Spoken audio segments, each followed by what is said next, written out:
حضرت شیخ سعدی رحمۃ اللہ علیہ بیان کرتے ہیں کہ سلطان محمود غزنوی کے بیشتر درباری اس پر حیران ہوتے تھے کہ وہ اپنے غلام احمد ایاز پر اتنا مہربان کیوں ہے، اور ان درباریوں کو احمد ایاز میں کوئی خوبی نظر نہ آتی تھی جو اسے دوسروں سے ممتاز کرتی اور سلطان محمود غزنوی کو اس کی جانب متوجہ کرتی۔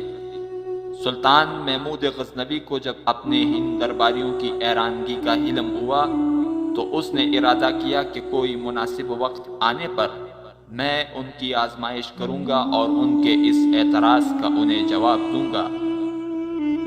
کچھ دنوں بعد ایک ایسا موقع آن پہنچا کہ ایک سفر کے دوران قیمتی ساز و سامان سے لدا ہوا ایک اونٹ پاؤں پھسلنے کی وجہ سے گر پڑا اور اس پر موجود سامان بکھر گیا۔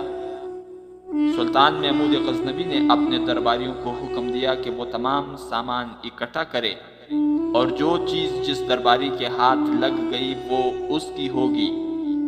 سلطان محمود غزنوی کا حکم سنتے ہی تمام درباری سامان لوٹنے میں مشغول ہوئے اور احمد ایاز اسی وقت سلطان محمود غزنوی کے ساتھ ہی کھڑا رہا۔ سلطان محمود غزنوی نے احمد ایاز سے کہا کہ تمہارے ہاتھ کیا لگا؟